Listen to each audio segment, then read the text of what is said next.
مجھے تو یہ ایکسپیرینس یقیناً ایک یونیک ایکسپیرینس ہے. یہ ایک الگ جہان ہے. استاد جو ہے ایک جہان ہے اور ہم نے ایک نیا جہان دیکھا اور اس میں چند موتی چننے کا موقع ملا ہے.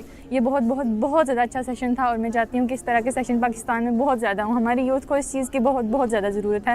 لیکن I would recommend it not only because استاد ہیں اور ہی از فرام امیریکا ایٹسیٹرا، بلکہ یہ قرآن سے انسان کا رب جوڑتا ہے. تو یہ 10 دنوں میں میرا خیال ہے وہ پوری زندگی کا کورس کرا دیا اس نے. جو بہت مشکل چیزیں تھیں وہ انہوں نے بڑی آسانی سے اس کو حل کر دیا. وہ سارا میرے لیے ایک بہت زبردست ایکسپیرینس تھا، جو کہ اوبویسلی اب جب میں خود نماز پڑھتا ہوں تو وہ ساری جو نالج میں نے اس لیکچر میں سنی تو وہ ایک فاسٹ گو میں میرے ذہن میں آتی ہے اور اس سے مجھے کافی چینج فیل ہوا ہے.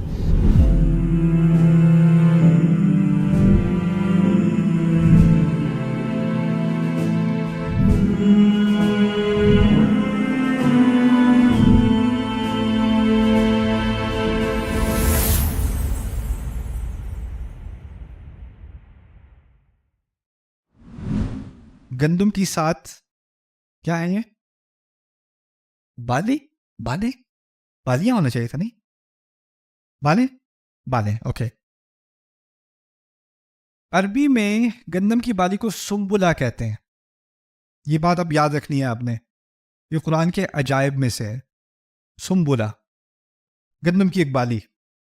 میں کچھ لوگوں کے ساتھ بیٹھا ہوا تھا، میں نے پوچھا یہ اس کو انگریزی میں کہتے ہیں ایئر آف کارن اور ایئر آف گرین، تو اس کو انگلش میں کیا کہتے ہیں؟ وہ کہتے ہیں وہ جو اردو میں کیا کہتے ہیں، وہ جو چیز ہوتی ہے جو اس کے اندر ہوتی ہے وہ چیز. تو کسی نے پروفیسر صاحب نے کہا بالی کہتے ہیں، تو باقی سارے کہتے ہیں بالی تو یہ والی ہوتی ہے. تو اردو کا تو خیر اب جنازہ نکل چکا ہے، میرے لیے بھی آپ کے لیے بھی. تو میں نے ایک تو ترجمہ کرنا تھا گندم کی وہ چیز جس کے اندر وہ چیز ہوتی ہے، وہ زیادہ سمجھ میں آ جاتی ہے آپ کو، وہ چیز آسان رہتی ہے پھر. ٹھیک، لیکن خیر گندم کی سات بالیں. چلو تصویر سے فائدہ ہو گیا. اس کا واحد کیا ہے؟ سنبلہ لکھا ہوا ہے وہاں پہ، سنبلہ. لیکن اس کی جمع عربی میں 2 ہیں. اس لفظ کی جمع 2 ہیں، ایک ہے سنبلات اور ایک ہے سنابل. سنبلات اور سنابل. اچھا، اگر میں کہوں 7 سنبلات اس کا مطلب ہے 7 بالیں. اگر میں کہوں 7 سنابل پھر بھی اس کا مطلب کیا ہے؟ 7 بالیں. قرآن میں ایک مقام پر 7 سنبلات خضر، سورہ یوسف میں 7 بالیوں کا ذکر ہے. جب وہ خواب دیکھا تھا بادشاہ نے تو اس نے 7 بالیں دیکھی تھیں، ہے نا؟ وہاں کہا 7 سنبلات. سورۃ البقرہ میں انفاق کی بات کی جا رہی ہے کہ اگر کوئی اللہ کی راہ میں خرچ کرتا ہے تو اس کی مثال ایسے ہے کوئی ایک بیج ہو جس کی وجہ سے انبتت 7 سنابل، اس کی وجہ سے 7 بالیں اگیں نکلیں. لیکن وہاں پر لفظ سنبلات نے استعمال کیا، کیا کیا؟ سنابل. لیکن نمبر ایک ہی ہے. سورہ یوسف میں بھی 7 اور سورہ بقرہ میں بھی 7، لیکن پھر بھی فرق کیا ہے؟ ایک میں ایک طرح کی جمع استعمال کی، دوسری میں دوسری طرح کی جمع. بقرہ میں سنابل اور یوسف میں سنبلات. یہاں تک فرق سمجھ آیا؟ سوال پیدا ہوتا ہے کہ اس فرق سے کیا سیکھتے ہیں ہم؟ اصل میں عربی میں جمع کے معاملے میں کچھ ایسی بات ہے جو اردو میں نہیں ہے. اردو میں ہوتا ہے واحد یا جمع، عربی میں ہوتا ہے واحد پھر تثنیہ 2 اور پھر مختلف قسم کی جمع ہوتی ہیں. ایک طرح کی جمع نہیں ہوتی، مختلف قسم کی جمع ہوتی ہیں. اس میں سے 2 کیٹیگوریز کیا ہیں؟ اس کو کہتے ہیں جمع قلہ و جمع کثرہ، زیادہ والی جمع اور کم والی جمع. یعنی جمع تو ہے عربی میں، لیکن کچھ جمع زیادہ والی اور کچھ کم والی. میں اس کی مثال دیتا ہوں آپ کو. بحر کہتے ہیں سمندر کو، بحور جمع ہے، بحور ہے جمع کثرہ یعنی بہت سارے سمندر. اور ابحر بھی جمع ہے لیکن وہ ہے جمع قلہ، کم سمندر. یہ جمع ایک سے زیادہ ہے. اسی طرح کافر، کافر کی ایک جمع ہے کافرون. کافرون وہ بنسبت کم ہے. اور کفار، سنا ہے کفار پہلے؟ وہ جمع کثرہ ہے، وہ زیادہ ہے. اور کفرہ اس سے بھی زیادہ ہے. تو اس میں تو 3 آ گئے، کافرون، کفار اور کفرہ. یہاں پر 2 جمع ہے، ایک کم ہے اور ایک زیادہ ہے. سنبلات کم ہے اور سنابل زیادہ ہے. قرآن بھی کیا عجیب کلام ہے، دونوں کے بارے میں ایک ہی عدد ہے 7 اور 7، لیکن قرآن نے ایک عجیب انداز میں بتایا کہ 7 سنبلات کسی نہ کسی طرح کم ہے اور 7 سنابل کسی نہ کسی طرح زیادہ ہے. اب سمجھنے کی کوشش کرتے ہیں. بادشاہ نے خواب دیکھا. خواب کی تعبیر کیا تھی؟ 7 بالیوں کی تعبیر کیا تھی؟ کہ قحط آنے والا ہے. یہی تعبیر تھی نا. اور جو اگے گا اس کو بہت بچا بچا کے رکھنا پڑے گا، کیونکہ وہ زیادہ نہیں ہے، وہ کتنا ہے؟ کم ہے. تو کم کے سیاق میں کہا سنبلات. سنبلات. دوسری بات ہو رہی ہے بقرہ میں، انسان ایک بیج کے برابر خرچ کرے، اللہ تعالیٰ کہتے ہیں کہ اس ایک بیج سے میں 7 سنابل نکالوں گا، اور ان میں سے ہر بیج میں اس سے جو ہر سنبلے کے اندر 100 بیج ہوں گے، یعنی وہ دوبارہ ڈالے جائیں گے، پھر مزید پھر مزید پھر مزید. یہ کم کی بات ہو رہی ہے، زیادہ کی بات ہو رہی ہے؟ زیادہ کی بات ہو رہی ہے. یہاں سنابل 7 ادھر ہے 7 ادھر ہے، لیکن موجزانہ طریقے سے اللہ تعالیٰ وہاں پر سنبلات اور یہاں سنابل. اور ایک صورت مکی ہے، یوسف مکی ہے، اور بقرہ مدنی ہے. اور انفاق کی آیات کہا جاتا ہے کہ انفاق کی آیات بہت بعد میں جا کے مدینے میں مکی آیات میں آئی ہیں، ربا کی آیات کے قریب. یعنی ان آیات میں کئی سالوں کا فرق ہے. نہ صرف کتابی اعتبار سے ان میں فرق ہے، کئی سالوں کا فرق. کسی کو یاد رہے گا کچھ سال پہلے میں نے یہ بات کہی تھی اور یہ لفظ استعمال کیا تھا، تو اس کے مقابل یہاں پر مجھے یہ لفظ استعمال کرنا چاہیے. یہ ممکن ہے انسان کے لیے؟ مجھے یہ نہیں یاد میں نے کیا لفظ استعمال کیا تھا آج ابھی سے 30 سیکنڈ پہلے. مجھ سے کہیں آپ نے بھی کیا کہا تھا، میں نو. خطبے کے بعد میں اندر بیٹھا تھا تو ویڈیوگرافر نے مجھ سے کہا خطبے کا ٹائٹل کیا تھا. میں نے کہا میں نے کیا بات کی تھی مجھے تو نہیں یاد. لیکن اللہ تعالیٰ کا کلام وہ انسان کی زبان سے نکل رہا ہے، لیکن کلام انسان کا نہیں ہے. وہ جس کے پاس ہے اس کو معلوم ہے کون سا لفظ کہاں استعمال ہونا ہے. سبحان اللہ. ٹائم تو ختم ہو گیا، لیکن میرا دل چاہ رہا ہے میں ایک اور نعمتوں کے لیے 2 مختلف الفاظ کا استعمال. نعمت کا لفظ اردو میں ہے نعمہ، عربی میں کہتے ہیں نعمہ، نعمتن. اس کی بھی 2 جمع ہے. اگر 2 جمع ہوگی تو ایک ہوگی کم کے لیے، ایک ہوگی زیادہ کے لیے. یہ میں پہلے سمجھا دوں. جس طرح سنبلات اور سنابل تھا نا، وہی بات یہاں پر ہوگی. لیکن اس کی 2 جمع کیا ہے میں دکھا دیتا ہوں آپ کو. نعم اور انعم. نعم اور انعم. انعم کہتے ہیں نعمتوں کے لیے لیکن کم، اور نعم کہتے ہیں نعمتوں کے لیے مگر زیادہ. ایک ہے جمع قلہ، دوسری ہے جمع کثرہ.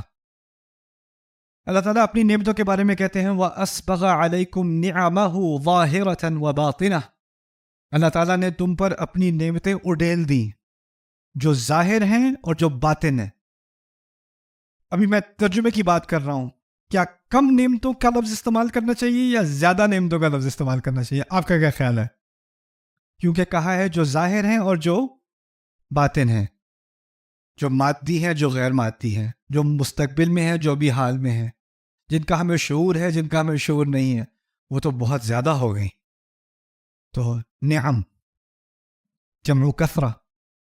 دوسری طرف ابراہیم علیہ السلام کے بارے میں بات ہو رہی ہے. سورۃ النحل میں ابراہیم علیہ السلام کے بارے میں بات کرتے ہوئے اللہ تعالیٰ کہتے ہیں شاکرن، کہ وہ شکر گزار تھے، لِأَنْعُمِهِ، اللہ تعالیٰ کی نعمتوں کے شکر گزار تھے. اللہ تعالیٰ کی نعمتوں کے شکر کون؟ ابراہیم علیہ السلام. لیکن یہاں استعمال کیا انعم. انعم کہتے ہیں بہت کم نعمتوں کو. تو اگر لفظی ترجمہ کروں گا نا تو کہوں گا اللہ تعالیٰ کی کچھ نعمتوں کے شکر گزار تھے. سننے میں عجیب لگتا ہے، ابراہیم علیہ السلام جیسی شکر گزار شخصیت، وہ تو بہت ساری نعمتوں کے شکر گزار ہوں گے نا. تو یہاں لفظ کیا استعمال کیا؟ کچھ نعمتوں کے شکر گزار تھے. حکمت کیا سکھائی؟ جب اللہ اپنی نعمتوں کی بات خود کرتا ہے نا، جب نعمتیں اڈیلتا ہے تو ساری نعمتوں کی بات کرتا ہے. جب انسان شکر کرنے کی کوشش کرتا ہے، چاہے کہ وہ ابراہیم ہی ہوں، تو انسان کی صلاحیت ہی میں نہیں ہے کہ اتنے چھوٹے، اتنے کم سالوں میں اگر وہ ہر لمحہ بھی شکر میں گزار دے تو پھر بھی بمقابل تمام نعمتوں کے جو اس کو دی گئیں اس کے مقابلے میں وہ پھر بھی کچھ تھوڑی سی ہی نعمتوں کا شکر ادا کر سکا. اس کی صلاحیت میں ہی نہیں تھا کہ وہ اتنی ساری نعمتوں کا شکر ادا کر سکے. تو کہا ابراہیم علیہ السلام کے بارے میں شاکرن لانعمہ، اور اس سے ہمیں کیا سکھایا؟ ہمارا شکر کبھی کافی نہیں ہو سکتا، کیونکہ نعمتیں ہمیشہ زیادہ ہوں گی، ہمارا شکر ہمیشہ کم ہوگا. اگر ابراہیم علیہ السلام کے لیے کم ہے، وہ ساری زندگی شاکرن اسم استعمال کیا ان کے لیے، یعنی وہ ہمیشہ شکر کی حالت میں تھے، پھر بھی انعم، ان کے شکر میں کوئی کمی نہیں ہے. یہ انسان کی کمی ہے. انسان کے لیے ممکن ہی نہیں کہ وہ تمام نعمتوں کا شکر ادا کر سکے. تو شاکرن لانعمہ، کبھی قلت کا استعمال، کبھی کثرت کا استعمال. عجیب جو اداس کرنے والی بات پتہ ہے کیا ہے؟ ترجمے میں آپ پڑھو گے اس آیت کو یا اس آیت کو، کیا لکھا ہوگا؟ نعمتیں. ادھر 7 بالیاں، ادھر 7 بالیں، ادھر 7 بالیں. کوئی فرق نظر آئے گا ترجمے میں؟ نہیں. جی میں نے قرآن ترجمہ پڑھا ہے، مجھے سمجھ میں آتا ہے. جی سمجھ میں تو آتا ہے، لذت نہیں آتی قرآن کی، اور خوبصورتی نہیں آتی. اور یہ چیز انشاءاللہ تعالی ہم مزید ایکسپلور کریں گے کل کے سیشن میں، اور نہیں ہاں کل کے سیشن میں.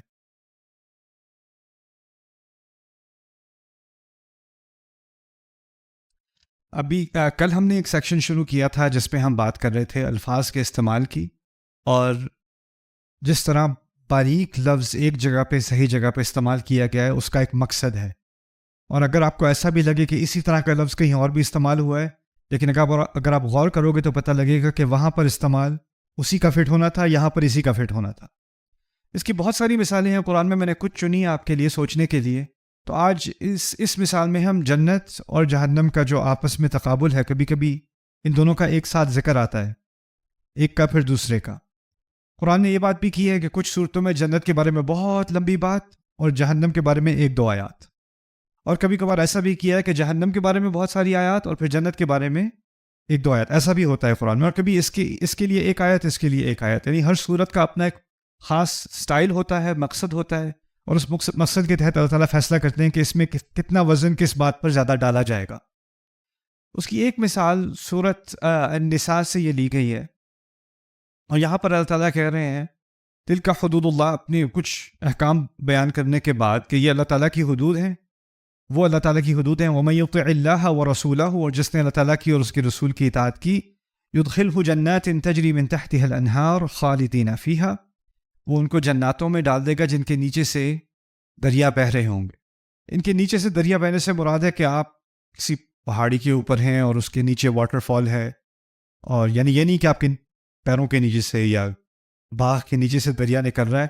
بتایا جا رہا ہے کہ آپ کی اونچی ایلیویشن پہ آپ کی پراپرٹی ہے اور اس کے نیچے آپ کے دریا چل رہے ہیں، رائٹ. جنات تجری من تحتها الانہار.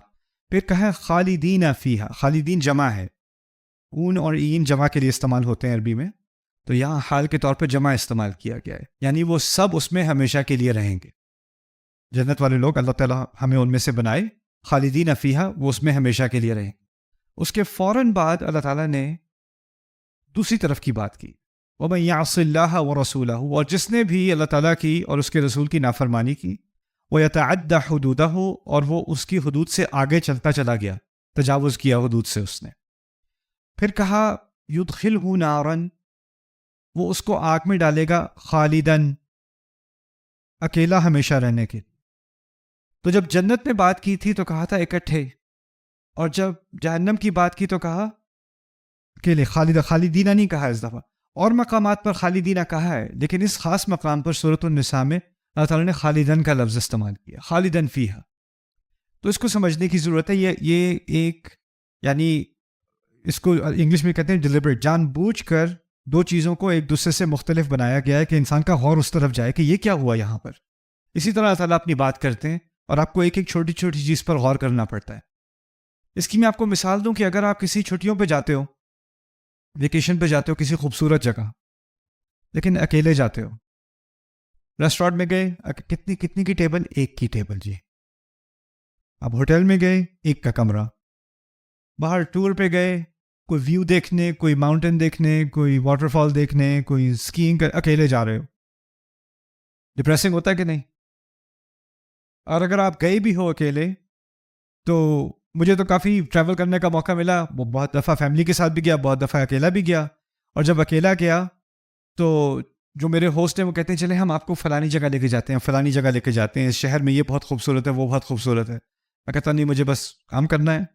اور یعنی بہت ساری دنیا کے شہر ایسے ہیں جن کا مجھے کچھ نہیں معلوم. میں گیا ہوں, مجھے ہوٹل پتہ ہے, ایئرپورٹ پتہ ہے, اور جو کنونشن سینٹر ہے وہ پتہ ہے, اور کچھ نہیں پتہ. کیونکہ اگر آپ فیملی کے ساتھ نہیں ہو, دوست کے ساتھ نہیں ہو, تو باہر جا کر ٹور کرنا اور مزے کرنا, اس کا مزہ ہی نہیں ہے. دوستوں کے بغیر اگر آپ جاؤ گے بھی نا, تو کیا کرو گے وہاں جا کے؟ وہاں سے فوٹو لو گے, اور فوٹو لے کے فوراً کیا کرو گے؟ Wish you were here. آپ یہاں پہ, کاش کہ تم یہاں پہ ہوتے, اس جگہ دیکھ کے تم بہت یاد آ رہے ہو, تم بہت یاد آ رہی, رائٹ؟ یعنی مزے کی چیز کا کوئی مزہ ہی نہیں جب تک کمپنی نہ ہو, مزے کی کمپنی نہ ہو. تو اللہ تعالیٰ نے جنات میں ہمیں بڑی عظیم چیزیں بھی دی ہیں, لیکن وہ ساری عظیم چیزیں اتنی عظیم نہ ہوتی ہیں اگر ہم اکیلے بیٹھے ہوتے. اب دیکھو, کچھ لوگ سپورٹس دیکھتے ہیں. ہاں, اب سپورٹس اگر اکیلے بیٹھ کے کوئی میچ دیکھ رہے ہو, انجوائے تو کرو گے, لیکن دوستوں کے ساتھ بیٹھ کے میچ دیکھ رہے ہو, الگ ایکسپیرینس ہے کہ نہیں؟ وہی ایک ہی روڈ ٹرپ ہے, آپ نے اس شہر سے اس شہر جانا ہے, آپ اکیلے ڈرائیو کر رہے ہو. وہی روڈ ٹرپ ہے, آپ دوستوں کے ساتھ, فیملی کے ساتھ نہیں, وہ تو عذاب کی ایک شکل ہے, لیکن دوستوں کے ساتھ آپ سفر کر رہے ہو, اس کا اپنا مزہ ہے. وہ سفر یاد رہتا ہے آپ کو, پروگرام یاد کم رہے گا, وہ سفر آپ کو یاد زیادہ رہے گا, جو ہنسی مذاق رستے میں ہوتا ہے, جو کمپنی ہوتی ہے. تو اللہ تعالیٰ نے خالدین میں اس بات کی طرف اشارہ کر دیا کہ آپ جنت میں وہ چیزیں دو.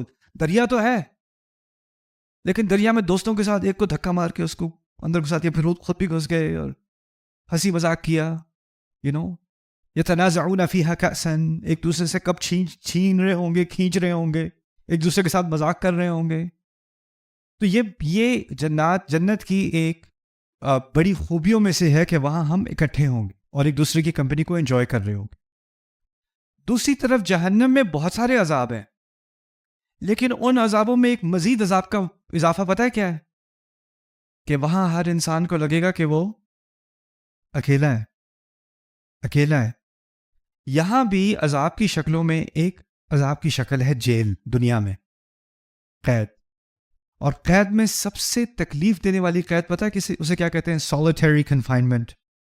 کسی کو کسی قید خانے میں ڈال دو, اس کو باقی قیدی کی آواز بھی نہیں آ رہی, کسی کو اس کی بات سن بھی نہیں رہا, وہ اکیلا ہے, اس کو اکیلے رکھو, سالوں اکیلے رکھو, 24 گھنٹے میں سے 23 گھنٹے اکیلے رکھو, نیچے سے کھانا سلپ کر دو, وہ پاگل ہو جائے گا. یعنی اس کو باہر سے ٹارچر کرنے کی ضرورت نہیں ہے, اس کا اکیلا پن اس کو ٹارچر کر رہا ہے. اور اکیلا پن ایسی عجیب چیز ہے, میں تو اس بارے میں اور بھی اب سوچنے لگا ہوں, کیونکہ میں ایک اسکول میں گیا تھا, وہاں پہ میرا بچوں کے ساتھ میری کچھ بات ہو رہی تھی. تو ایک طرف تقریباً 300-400 لڑکے تھے اور ایک طرف 300-400 لڑکیاں تھیں. تو ہمارے دیسی اسکول تھا ایک, جہاں تھا اس کی خیر بتانے کی ضرورت نہیں ہے, لیکن ہمارے طرز کا اسکول تھا. تو پرنسپل اور پیرنٹس اور نیوز پیپر والے لوگ اور میڈیا والے لوگ سارے پہلی روز میں بیٹھے ہوئے تھے, اور پیچھے سارے بچے بیٹھے ہوئے تھے. تو بہت وہ جو میں نے آپ کو بتایا تھا, جو شروع میں تعارف ہوتا ہے نا, 15 لوگ تعارف کرنے آتے ہیں ایک دوسرے کا. اب ہم بلاتے ہیں اسٹیج پر اگلے تعارف کرنے والے, جو اس سے اگلے تعارف کرنے والے کو بلائیں گے. تو انہوں نے سارے وہ جشن کیے, پھر انہوں نے مجھے بہت بڑے پھول پکڑائے. اب میں کہاں رکھوں ان پھولوں کو, مجھے سمجھ نہیں آ رہی تھی. اور پھر اچھا وہ پھول وہ لے کے بھی گئے, دے بھی دیے, پھر لے بھی گئے وہ. تو وہ آسانی ہو گئی میرے لیے. پھر انہوں نے آخر میں جا کے اب مجھ سے کہا کہ آپ بچوں کو 1 گھنٹے کا لیکچر دیں. میں نے کہا ہے بچے پہلے کم عذاب میں, میں ان کو 1 گھنٹے کا لیکچر دوں. میں نے 10 منٹ بات کی بچوں سے, پھر میں نے کہا اب میں بچوں سے کچھ سوال پوچھنا چاہتا ہوں. تو پرنسپل فوراً اسٹیج پہ آ گئے, جس کو سوال پوچھنا ہے وہ اسٹیج پر فوراً یہ سائڈ پہ مائک لگائے ہوئے تھے, ادھر آ کے سوال پوچھ لیں. کتنے بچے اٹھے ہوں گے پتہ ہے آپ کو؟ وہ سزائے موت ہے. اس نے کوئی ایسا سوال پوچھ لیا جو پرنسپل کو اچھا نہیں لگا, اس کے پیرنٹس کو اچھا نہیں لگا, اس کے ٹیچر کو اچھا نہیں لگا, بلکہ وہ جا بھی رہا ہوگا نا ٹھیک سے ذرا دیکھ کے. ایسے ہی ہے نا, اگر اس کے ذہن میں سوال ہوگا بھی اس کی ضرورت نہیں ہوگی پوچھنے کی. تو مجھے پتا تھا اس بات کا, تو میں نے کہا دیکھیں ایسا کریں, کیمراز وغیرہ آف کر دیں, میں مائک بھی آف کر رہا ہوں, میں ادھر بچیوں کے سیکشن میں جا رہا ہوں, آپ میں سے کسی نے پوچھنا ہونا سوال, پیرنٹس اور ٹیچرز وغیرہ آپ پیچھے رہیں, آپ ساتھ نہ آئیں.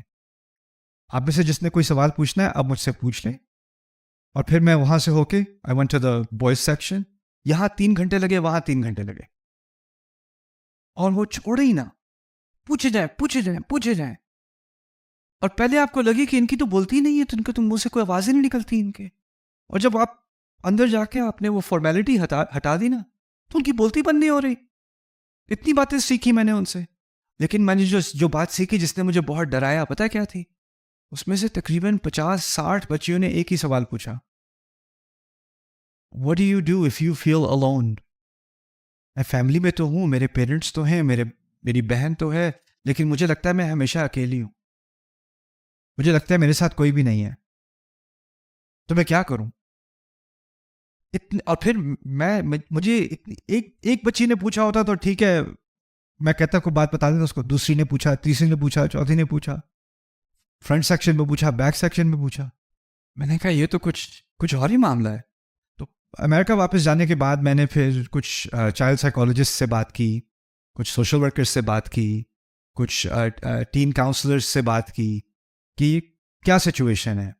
تو ایکچولی بات سامنے آئی کہ اب ہم اس دور میں ہیں, جیسے جیسے سوشل میڈیا بڑھتا گیا ہے نا, ٹین ایجرز میں, کم عمر کے بچوں میں انگزائٹی, ڈپریشن اور ایکسٹریم لونلینس, یعنی اپنے آپ کو اکیلا سمجھنا کہ کسی کو میری بات سمجھ نہیں آتی, کوئی مجھے نہیں سمجھ سکتا, میں اب بالکل آئسولیٹ ہو گئی ہوں یا آئسولیٹ ہو گیا ہوں, اس کی فیلنگز بڑھتی چلی گئیں.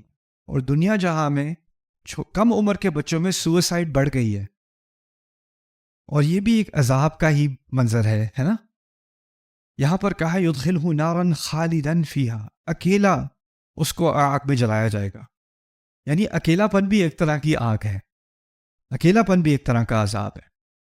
یہاں تک کہ آدم علیہ السلام کو جنت میں ڈالا گیا, اور پھر اس کے بعد ان کی تسکین کے لیے ان کو سکون, جنت میں سکون نہیں تھا, اسی لیے کہا خلق لکم من انفسکم ازواجا لتسکنوا الیہا اسکن انت وزوجک الجنہ. آپ اور آپ کی زوج اب جنت میں سکون پائے, کیونکہ اکیلے پن میں سکون نہیں تھا. اور کہا تمہیں ازواج بنایا تاکہ تم ایک دوسرے میں سکون ڈھونڈ سکو. تو اکیلے پن سے سکون چلا جاتا ہے. تو یہاں پر اللہ تعالیٰ نے اس بات کی طرف بہت ہی باریک الفاظ میں اس حکمت کی طرف اشارہ کیا. اچھا, Subscribe now to the Bayyinah YouTube channel to watch the rest of this series and more great content from Ustad Nu'man Ali Khan. Coming up next time on Akhari Mo'jiza.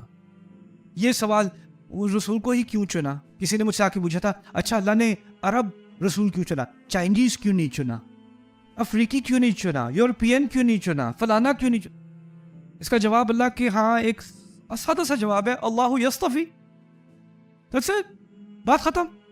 یہود نے کہا کہ یہ تو ہمارے پاس تو خاص پیپرز ہیں کہ رسول ہمارے یہاں ہی آتا ہے, یہ تو ان کے پاس تو پیپر ورک نہیں ہے, یہ تو بنو اسماعیل سے ہیں, ان کے پاس تو سٹیزن شپ نہیں ہے رسالت کی, ان کے پاس کیسے آ گیا, ایسے کیسے قبول کر لیں؟